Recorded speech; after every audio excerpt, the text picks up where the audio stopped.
Welcome everyone, and thank you so much for attending.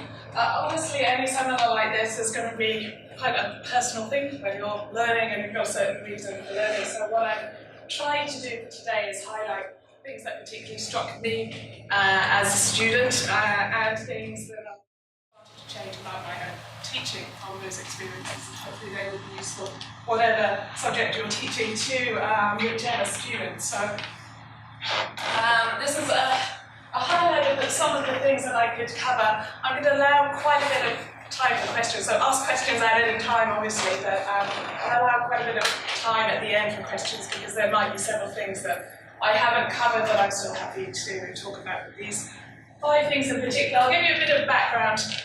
First, someone asked me whether I studied these stats courses just so I could deliver this seminar. That is most definitely not true. As lovely as statistics is, well, I can see one of the lecturers sitting in the background there.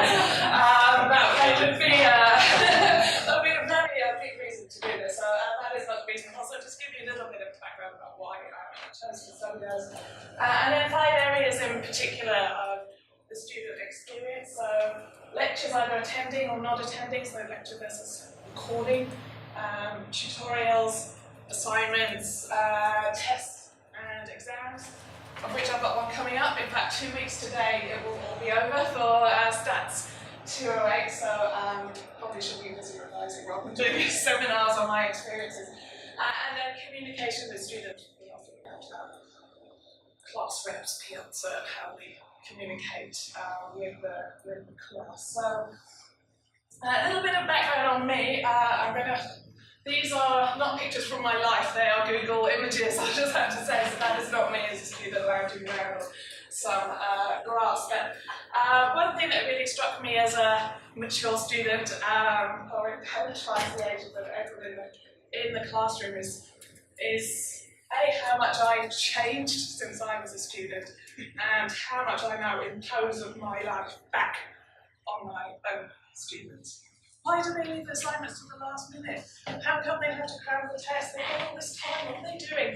I think a lot of that comes from your life outside as a teacher, superimposing it back on yourself as a student, and wondering why they're not like that when they're half your age and have half your life experience. So a little bit of background, as I said, is you can tell from my accent, obviously, that I'm from the UK, so I didn't spend all my university life lounging around in cricket jumpers on lawns, but that's a stock image from the university I went to, so obviously that kind of thing. When I look back, I had lots of time as a student, but as a student I didn't feel I had a lot of time. I felt I was quite busy. And not just with studying, but with a lot of other things that comprised life at a university. So I played a lot of sport at university, had plenty of time doing partying, meeting my friends, and all of these things are part of the university experience. And again, I think I sometimes forget that as a teacher. I think people are just there to learn my subject, and the whole university experience is much broader than that, and it's much broader than that for me as well. I was, back then, so I was an arts student, so actually my undergraduate degree is in modern languages and linguistics, where it says little direction. I studied a subject that I enjoyed. I didn't know exactly what I was going to do with the subject afterwards, and back then it wasn't actually all that important. You needed a 2-1, this is a class system, a 2-1 from a decent university with a reasonably useful subject. Didn't even have to be that useful, and you're pretty much okay for the job market. And that has also shifted quite considerably now. But I didn't really know exactly. I enjoy studying languages. I had this idea that after I left university, I'd go to London and the streets were paved with gold and I'd be very, very rich. I wasn't quite sure what this is going to involve, hence the career into accounting. You can see it took me over a little bit later in life when I finished my degree and had my Bachelor of Arts, and the people with the big jobs in London paved with gold were the investment banks and the accounting firms at that point, which is how I ended up as an accountant. I can see a few accountants in the room and not that many of us intended to be accountants from birth and end up in that area. So I think another thing, I know this is background that we But I forget about students as well, and it's frustrating when you're lecturing, is that you understand the importance of what you're teaching because you've seen it in the workplace, and because they don't have that context, it becomes very difficult. They're understanding the theory, but they really struggle to understand the practice because they haven't had the practical aspects of it. And I don't know, I think when I look at one-day students, I think they are more focused. I think they're certainly more aware of the career market. They're certainly more aware of how their undergraduate degree will lead to a career than I was back then, when any degree was good enough. When I said I was easygoing, I was not particularly interested in getting a first-class degree. Again, that's something I forget about our students, to be honest.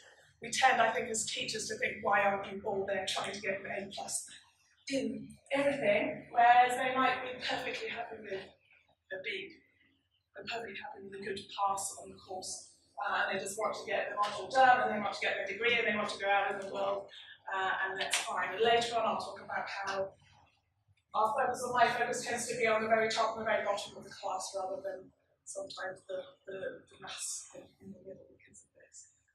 So now, so this is not a picture of me, but my daughter Jose saying that looks like you, so there you go, stuck it in. I seem to have a lot less time because there's a lot more going on. There's work, and then there's home life, and studying as well. And so why am I taking these courses, Stats 108, Stats 208? That's a long story really. So I joined the university, my background is as a chartered accountant. Like I said, I have a Bachelor of Arts, so I have a non-relevant degree subject. So if I want to pursue a PhD pathway, I need to almost re-qualify back into the formal education system. It's quite a long pathway. So in order to get on the either MCOM Honours program prior to the PhD for accounting, it's either Maths 208 or Maths Stats 08 is a prerequisite. So Stats 208 probably more applicable to the kind of research field, and you should do Stats 108 first. So this is the starting process of a long pathway to PhD really. So that's why I enrolled in Stats 108, and I did that semester 1, and I'm now doing Stats 208. The lectures have just ended, but the exam is 2 weeks today. One other interesting thing that I found as a mature student versus my original student life, and again something we might impose back on our students, is I've become horribly competitive. I was reasonably easygoing before. I was okay to get a 2-1, whatever grade, as long as I didn't fail or get a 2-2 or 3rd, I was happy. But now I want to do the absolute best that I can. I don't understand why other students don't do that, and maybe that's just a factor of the limited time and the more purpose and the fact that you're also a teacher as well. But I wanted to give you a little bit of context there, because when I'm reflecting on students, I'm trying not to do this all as a mature student, so I'm also kind of observing how other students in the class are behaving, because obviously my life is going to be different to the majority of 20-year-olds on the course. So, first experience, lectures. Like I said, I haven't, these are not taken from any current stats lectures or anything. But the lecture attendance one is interesting. So, attending the lecture versus paying attention in the lecture seem to be a very different thing, and seem to be sometimes a little bit confused by students, I think. So, the reason for the basketball picture is there was one, admittedly isolated incident that I observed at the lectures. I tended to always sit at the back, often because I had to leave really quickly and go and deliver my own teaching, but also I don't like sitting at the front because that's in the box. So I sat at the back, so you could observe the class. That wasn't my intention, but you could see what those people are doing. And one student came in. I went to the 8 o'clock stream, so keen statisticians at 8 o'clock, because I teach in the GSM and all our lectures start at 9, so I knew that if I went to the 8 o'clock stream, I should be able to fit all of those ones in. So one student came in, sat in the row in front of me at 8 o'clock in the morning, got his phone out, with his headphones in, watched 20 minutes of a basketball game, in total focus, not paying any attention to anything else in the room. After 20 minutes, I took the headphones off, opened the course book, and I opened that. About 20 minutes, they were quite deep into the content of the lecture. I just don't understand. I still don't understand why you would do that. So I would get up extra early in the morning to go to the 8 AM lecture and then watch. I've got to assume it was a live game, but why would you just stay in the lecture stream? There are about 5 different streams. So there was that sense of, oh, I'm sitting here, so I must be taking it in by osmosis or something. So that was a really unusual example. That's why I put the basketball picture up there. But I think there are some students who feel that if they're sitting there, then that's enough. I've ticked the lecture box. Rather than really thinking, is this the best time of the day for me to learn? Is this the best way for me to learn? That by sitting there, I've attended. Something interesting happened.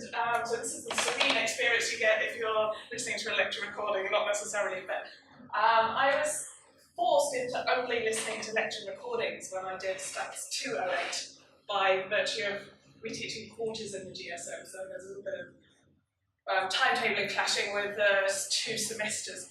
And I enrolled into Stats 208, I thought I've got to get it done, and at that time I only had a clash for a couple of weeks. I thought I'll just listen to the recordings for a couple of weeks and then I can go to the lectures. And as it turned out, then my timetable changed, and it meant that I couldn't actually attend any of the Stats 208 lectures at all.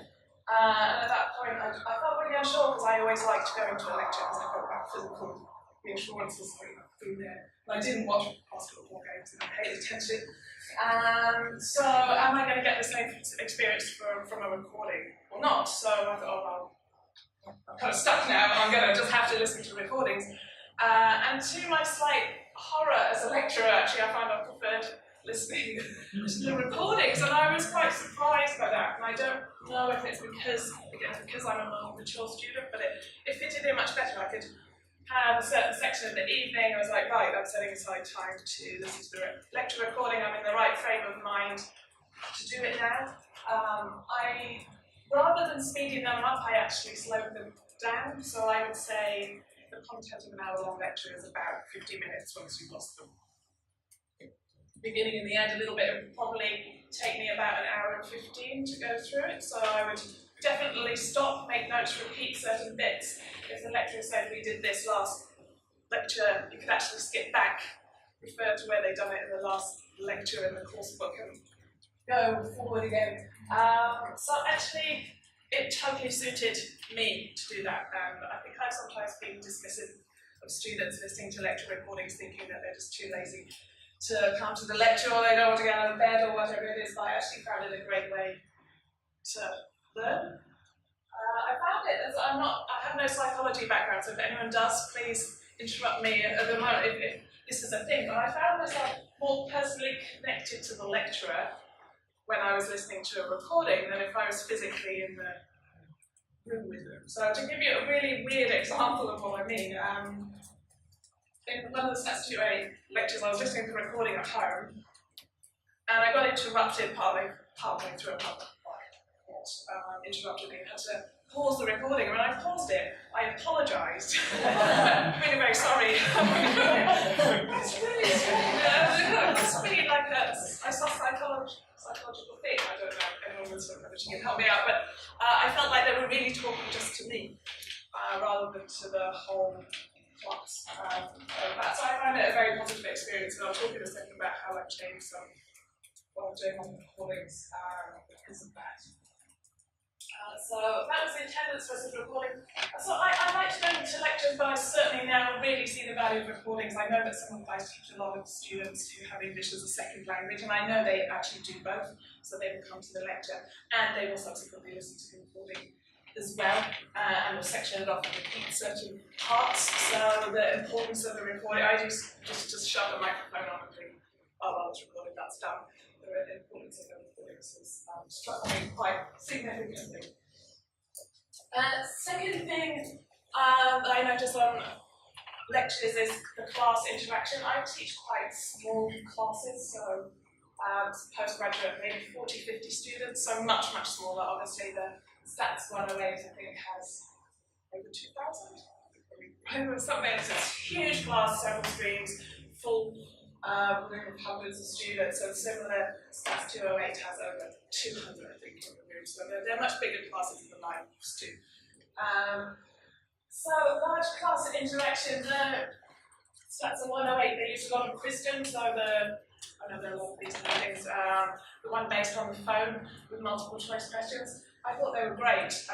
Really liked those kind of quick, interactive, fact-based test questions. I think as well, Stats 108 had a multiple choice test exam, so it was an easy way to practice the test questions in class, and there was one as people walked into the room, which was great as well, so people settling down, sorting themselves out, and gets you in the right headspace to concentrate on statistics for a while. So I actually found those great. I quite like the anonymity factor as well. If you got the answer wrong, it didn't matter. I haven't really used them so much. I think because our classes are smaller, we tend to take more questions. We don't use those. I've done a couple of clickers and those kind of things. So that's something. So it's got me thinking more about how I might introduce those interactive class interactions. However, this reaction here was more what I had when, and it might be because I was the mature student sitting at the back of the class and I made no friends, so I have to say I made no friends on 108 or 2A, no one was my friend. And I really hated the words think, pair, share, they just, so I don't know that it made me cringe a bit, that might be because I'm a mature student, but I got this sense from other students as well, that although they were quite happy and liked interacting like this, they weren't so keen. There was a lot of grumbling and reluctance to talk to the person next to them, and I don't know if that's because they didn't know them, or they didn't want to interact like that in a lecture setting and they'd rather do that kind of thing in a tutorial or a seminar. And that's how I felt as well. I'm a reasonably gregarious person. I normally like talking to people about things, but you just like look at that undergraduate next to you and looked at me in semi-disgust, and that was the end of the think, pair, share experience. So, that I didn't find as positive. I think it's possibly also with a pre-experienced audience, you don't have that much to say about the subject. So in executive education or the MBA or those post-experience, they're not thinking and pair sharing that there's a lot more interaction able to happen because people can put their real life back into the theory. But if it's just theory, I don't really have much to say to anyone else. But that's a personal experience. So on lectures, what I'm trying to do differently now, focus on the lecture recording. So I used to just put the microphone on and almost forget that it's recording about the other lectures. And that's it. So I'm a lot more conscious about things like being careful not to write on the board, because we have some of our lectures in case rooms, so you can use writing. Obviously, anyone listening to the recording can't see it, even if you're talking through it. There's also a couple of instances where, with statistics, they have these huge tables of data, and someone would say, that number is really important. Which one? 20 on the page. So just being really careful that you constantly are thinking about the audio side of what you're doing when you're talking about things. The next two, the large class interaction, I found the kind of quick topic-based, whether it's using Wisdom or whether it's just using an in-class multiple choice, quick factual-based quizzes, more of those and less open-ended discussion in a lecture, and leaving that open-ended discussion to more seminar tutorial, team-based learning. I'll say at this point, actually, I teach in the GSM, and the way we teach is quite different to the undergraduate. So a standard week for us is a lecture that's an hour and a half, which is an hour of content plus kind of discussion. There's a 2-hour tutorial that's compulsory, so and then there's also a 2-hour team-based learning sort of workshop style session. So that our style of teaching is quite different. So they do come to a lecture expecting a more formal lecture format. I'm still trying to figure out this one. I really don't know whether attending in person does make a difference. You have to be really disciplined, I think, if you are listening to lecture recordings. And now, because I'm master of time management, you really have to set that time aside. And I think students who think, I'm not going to go to the lectures and I'm not listening to the recording, and I'm just hoping to get it from the course book or the slides, I would be lost without the lecturer in some way, either in person or in a recording, telling me, talking me through it. I just don't think you can get it from the textbook. You do need that interaction somehow. And if you get behind on the recordings, it will take you a very long time to get back on track. So there is a self-discipline side to it. Actually, in Stats 208, but anyone who's familiar with it, some people do, they've done a statistical analysis as one of the case studies about whether it makes any difference to your exam result if you attend lectures or not. That's one of the case studies we do, and the lecture attendance has dropped, which is a little bit weird considering the statistical analysis says it does make a difference. But physical attendance in class, based on a study that they did of Stats 208 students in this university, did do not substantially better, but p-values, significantly enough better as a result of physically attending. I don't know why that is, but I certainly think attendance and paying attention is not necessarily the same thing as it seems to be. I used to survey my A students after the exam period and ask them if they attend. And A plus A, they said they always attend the physical.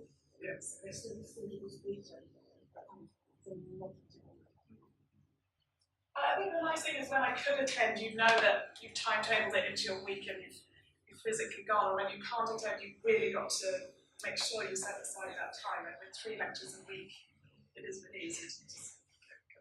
But yeah, it's interesting we've got the same feedback. So the statistics show that it does make a difference. Well, we'll see. I haven't got my grade back, so I'll update this later on. I'll let you know. I'll let you know whether it did make any difference to me or not. Next thing was tutorials. So our tutorials in the GSM, like I said, they're 2 hours. They run every week. They're all, I don't know if to say they're compulsory, but people definitely attend them. They're where we apply the theory from the lecture to practical examples. So people definitely come. There's new knowledge still coming in the tutorials, so it's not just a question of what's done in class. Tutorials, I think I went to 1 for Stats 108 and I didn't go to any more. And the Stats 208 ones were done slightly differently. So the first course, there were tutorials that ran every week, but they tend to practice the stuff from the week before. So, a week delayed and looked at really kind of practice questions and examples and ways of doing things. I went to one that I found it quite confusing to have a tutorial in week 2 on the content of week, based on content of week 1, when I already started doing the lectures for week 2. So what I found more useful is that it was all put online, and if you wanted to practice, you could just do the tutorial practice questions yourself in your own time. Of course, the tutorial also works at sort of at the pace of the slowest student, naturally as well. So there's some bits that felt really slow, and then some bits that felt more rushed. I think it's difficult to get the balance right. I quite like the fact that you could go if you chose to, but if you didn't, then everything was available for you online anyway, and you could just work through it in your own time. And I find the tutorial materials really useful for revision, rather than going through the course book, but to go through the practice questions again. What they have is Stats 208, which I really like, and I don't know if anyone else does this, is this assistance room where you can go and from a computer lab, and it's manned by, at certain hours there'll be a tutor there who can help you with your studying. And I found that that's been a really excellent way to do things, particularly in assignments. So the Stats 208 assignments are based on, there's a statistical package R Studio. Yes, nods at the back, yes. It was totally new to me at the start of the course. So they're based off that, so you have to do some computer coding. This was horrifying for me when I first started, and produce some data, analyse the data and so on. So on my first assignment, I was so lost, I'd never done any computer coding. I was too old for that at school, so I just sat in the assistant's room, doing it with a tutor on call. But I found it really nice to be able to do your work physically in the presence of someone who could help you with certain sections of it. So I used it less and less, but every time you did the assignment, you could be working on it, and while you're actually stuck on the problem, there was someone there who could help you straight away. But anyway, I'm sure that lots of you have office hours. What I tend to find happen in office hours is students line up in the corridor, they come and see you, and their course book has all the stars on it, and they open it up, and then they say, I can't remember what I was going to ask you about this, because they've obviously got the problem in their head, they've written it down, let's go and see Ruth in our office hours, but by the time they get to see you, they've forgotten what they wanted to see you about. So we spend quite a few minutes saying, was it that? Was it this? Before they remember what they got stuck on. So you sort of lose a little bit of that live learning opportunity, and I really liked the assistance room for that you could actually be working on something and someone was there live in person to help you. So does anyone else run those kind of assistance type based ones? I thought it was really good, and I don't know if it's just because there's a lot of computer work, but they can help in the areas. You do those as well, like working account. But it's just something that's got me thinking, even if I can't do that or offer that, maybe I have to just think about when I schedule my office hours. So as a result of this, I've started to try and move my office hours more direct, closer to when I'm teaching. So immediately after lectures or after tutorials or after TBLs, which is our team-based learning. So I used to just shove it in the diary whenever it suited me to have my office hours and other timetabling issues, but actually I think it's great to do it while it's really fresh, or the query is fresh in their minds. So often I leave the lecture and traipse upstairs directly to the office hours, and I found that if it's possible with timetabling, it's actually quite useful. It's fresh for them to come in and out of the subject as much. Tutorials is the first point that I've got in here, tutorial questions of multiple levels. I still find it quite hard to sometimes to manage our tutorial classes, because you get the students are really prepared and they've done the tutorial question in advance and they're just coming to ask you a few extra things. You get other people who turn up, haven't done anything, really struggling. You're trying to manage that in the room all the time, and it is difficult. So it's having questions that have maybe more balance of calculations with some more applied areas, so that you can have the same question, the same students working on it at a slightly different pace. Answer to that. And yeah, there's individual and group assistance, whether people are better coming to a tutorial or whether the model, the GSM model I know is different, would be better to have more office hours and individual help rather than a group of mass tutorials. That's my, again, an individual experience in my YouTube work. So, third topic to talk about, assignments. This was, to me, when I first started, I've only been at the university about 18 months, and before that I worked in industry and then executive education, so it's been a very long time. I left university thinking I was never ever going to go back.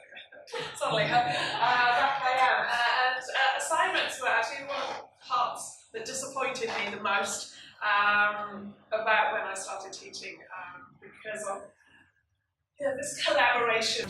Just a total nightmare, the first assignment, because I think I had to learn all this coding, and it was not my kind of thing at all, but it just forced you to engage very early. So I'm now ensuring that there's always a really early assignment. So whether there's collaboration or not, quite an important way just to, so that you don't think the first few weeks are just an introduction and you'll relax into the course generally, and then by week 5 or 6 you might start paying some attention if this got you into the whole experience much earlier.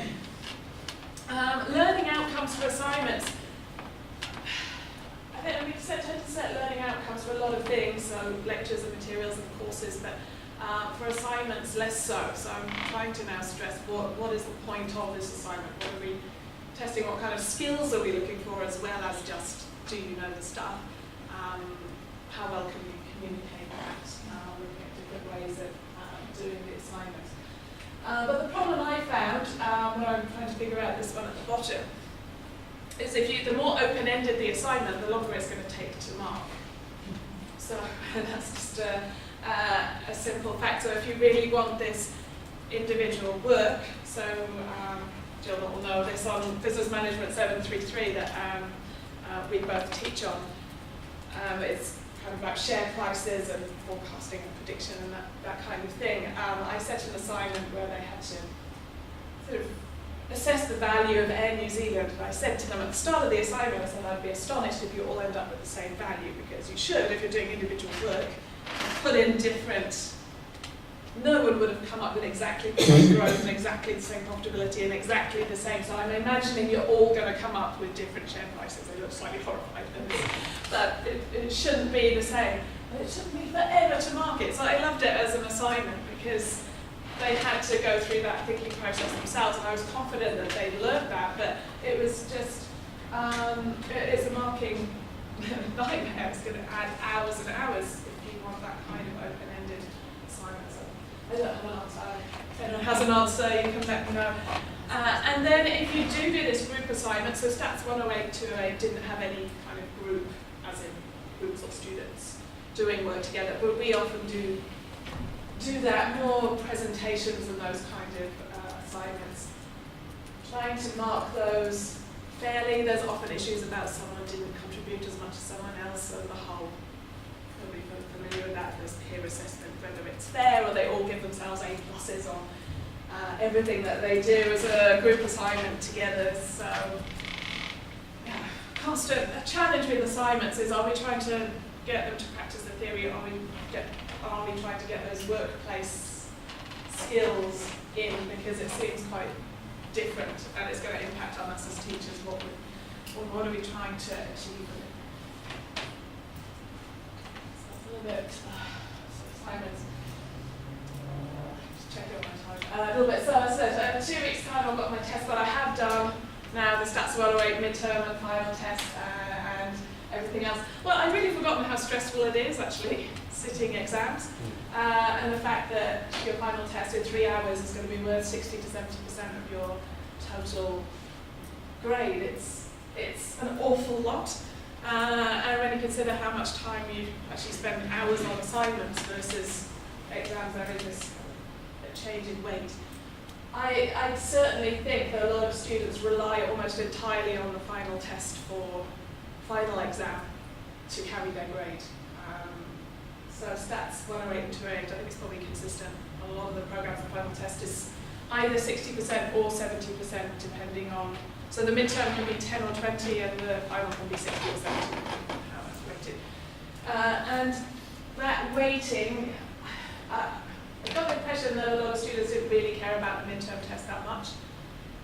So it's worth a maximum of 20%, but could only be worth 10%, with almost half the syllabus. So should I just kind of ignore that bit and concentrate on cramming to the end, where I've got a chance of getting 60 to 70%? So the personal focus seems to be much more placed on the final test for the students, and I don't know if that's because of the weighting or what it is. Cramming is certainly a strategy that a lot of people seem to be adopting, and I've forgotten even how to revise and that kind of thing. I think I'm better than I was, but there's a certain amount of cramming that does work. I think there are things that I could just never, a couple of formulae that I could just never remember, and I've just got to kind of have it in my head as soon as the writing time starts to write it down. So some of that old behaviour comes back, but I didn't burn the midnight oils or 3 o'clock trying to cram it all into my head, but that's probably because I'm a short student now. So I don't know, based on the problem that we said with the assignments and the collaboration, I think there has to be a really strong secure component to guarantee that someone understands a subject. But I think I underestimated how stressful it is, and that 3-hour test test is going to test so much content. So we have a little bit of leeway about over setting weightings of assessment in the GSM, and possibly it's less flexible than the undergraduate part. I'm certainly trying to weight the midterm slightly more heavily as a result of this, if I can, just to try and stagger that pressure, and also just as a gauge of how well the class is doing when the big assessment comes in. I think in general the statistics department final test grades are much better than the midterm grades. I think people really try to focus on that. So possibly weighting the midterm more, weighting assignments more is obviously a little bit problematic if you've got the whole collaboration problem that we just discussed earlier. So I don't know how that works out. So there are a lot of big unanswered questions in this session, and that's one of them. So the secure component really important, but I like the assignments for the real world, the real application, and thinking about what they're going to have to do in practice. But the marking time of that is colossal.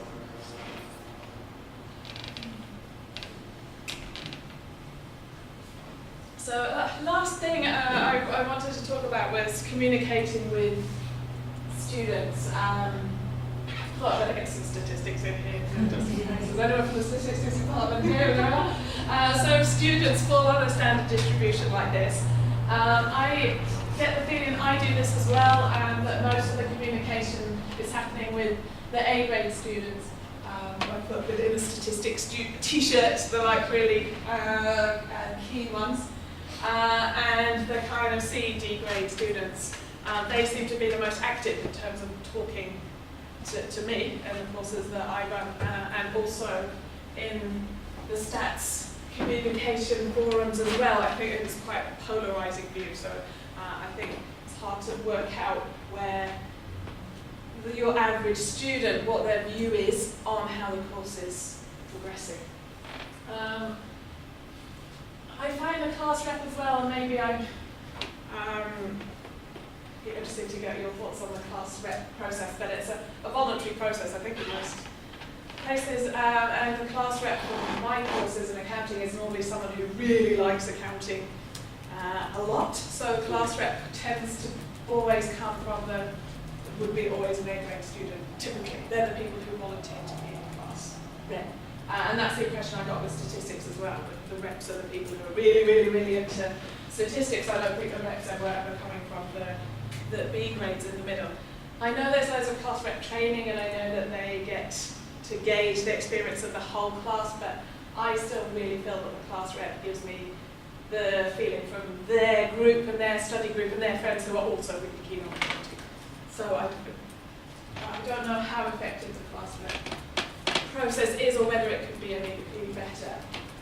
Piazza, I never actually used it before I went on the stats courses. I knew it was around, but because in the GSM we tend to actually get to know our students, so I teach the same students 3 or sometimes even 4 times over their 18-month program, and there's only 40 in the class.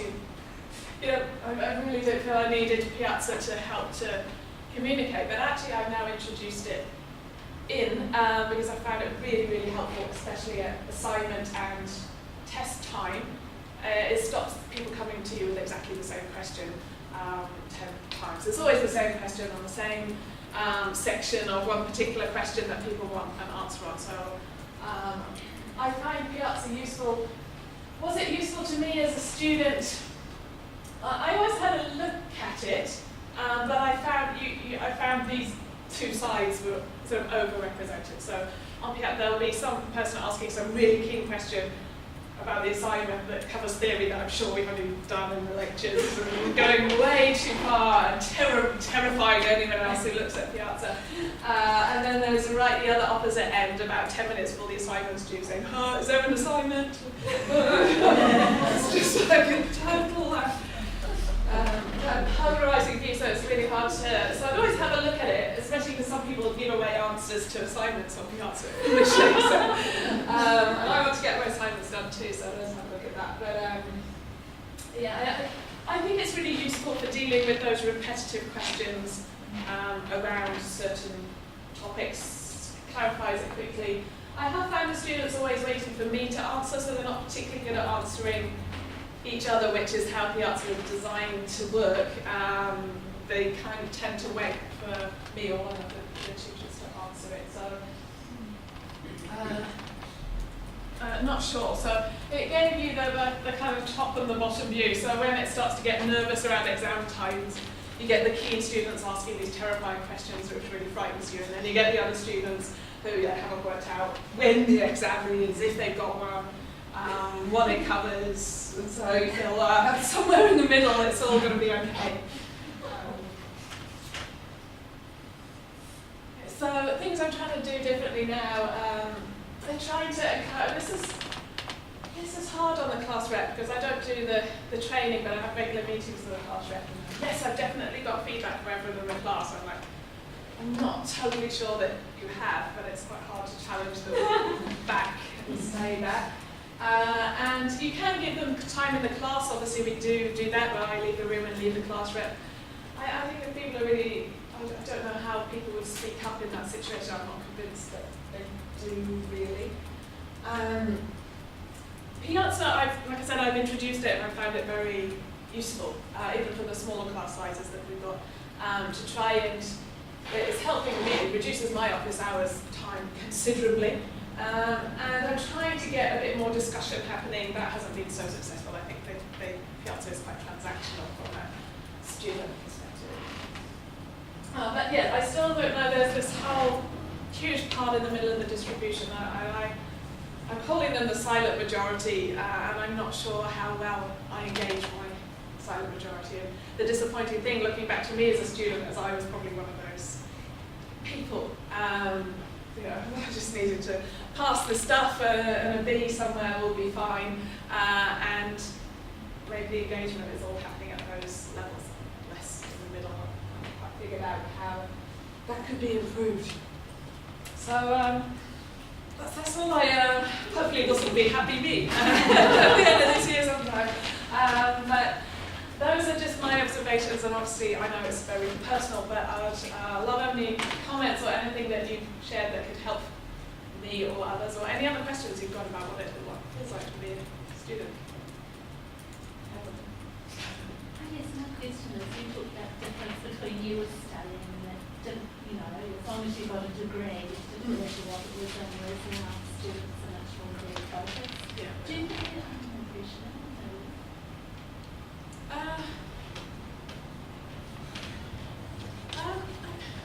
Yes, probably, because and it might be because there's a GPA system as well, rather than in the UK with the class system, the 2-1 band is extremely wide. But I think there's more pressures generally in life and society, and when I went to university, Facebook wasn't there. You didn't know what anyone else was doing, really. So studying pressure, yes, I think there is probably more job focused. I always assumed that if I went to a decent university, got a decent degree, I would get a job, and that seemed to be the case for most people. Whereas now I think students are genuinely worried that they have to hit certain targets to get jobs. So maybe more pressure from everywhere to do other things as well as studying.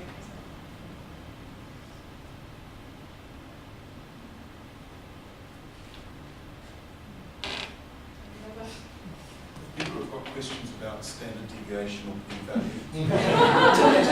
Ask the research. Good vision for you. Oh yes, yeah. We can do a verbal exam right now. Just about.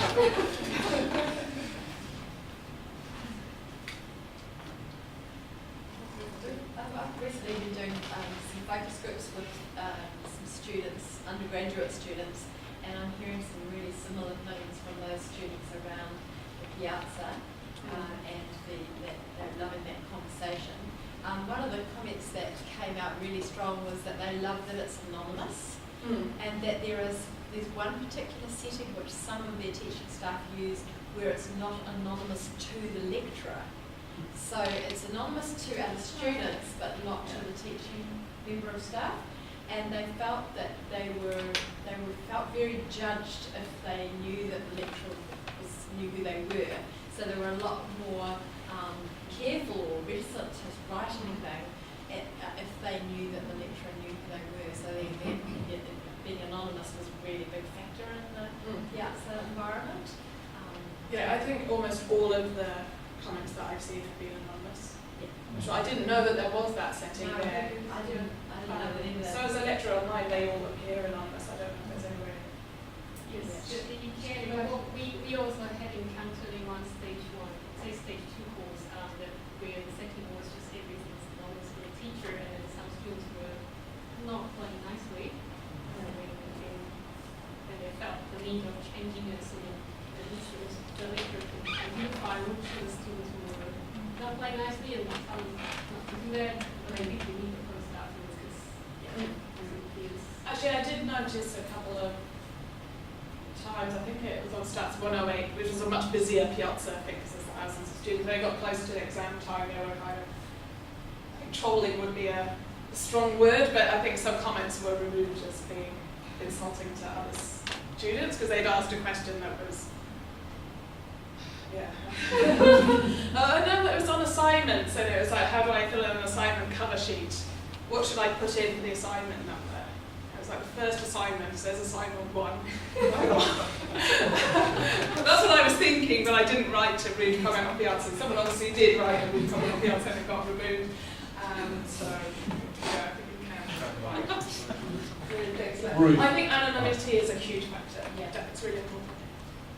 You said that you felt restricted by not using the whiteboard because the recording, which is only a voice recording, doesn't refer back to whatever you're doing on the board. Yeah.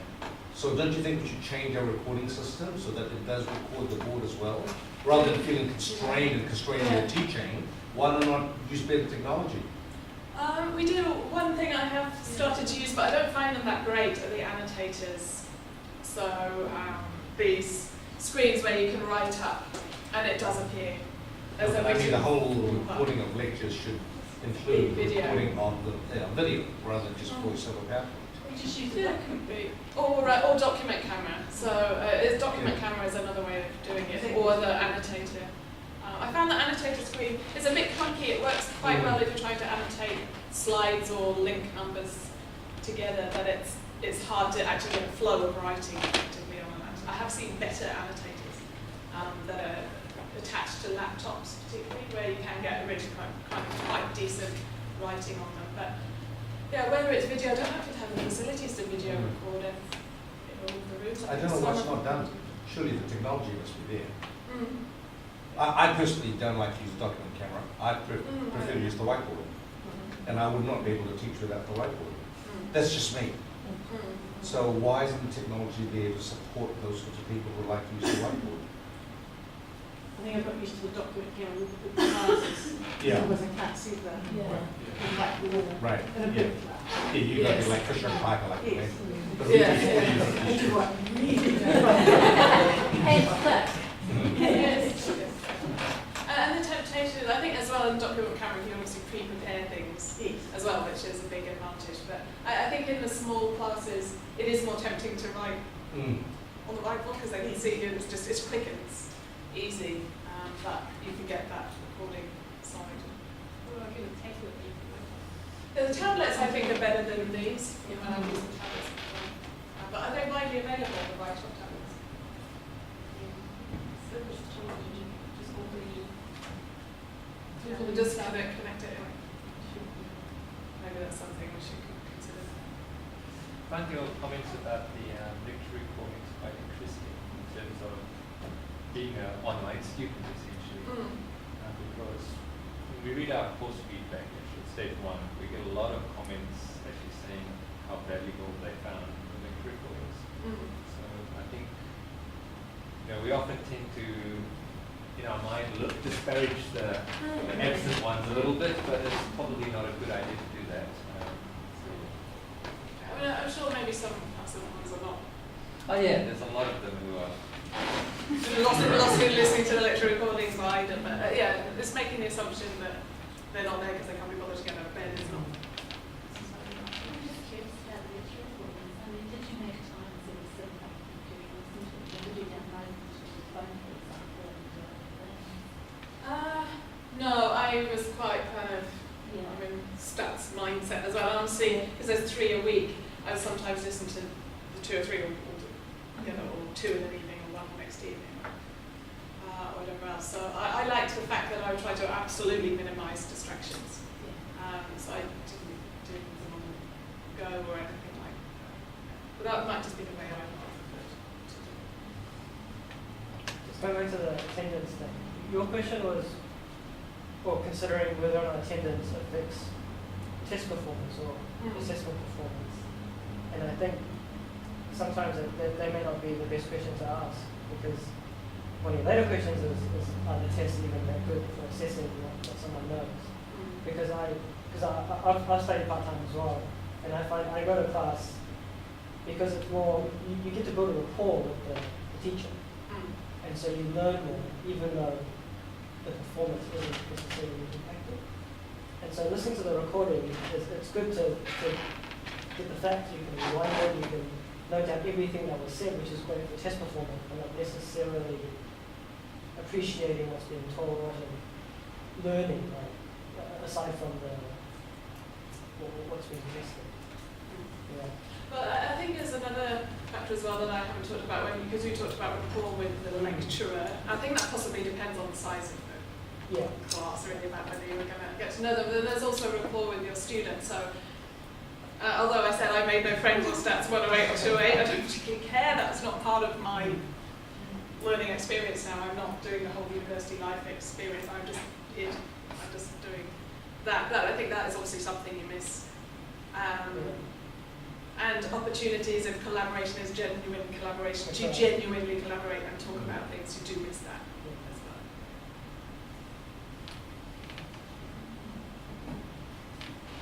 well. Thanks very much, Ruth, for that reflective journey into your experience. Perhaps it's something that we all should put ourselves through.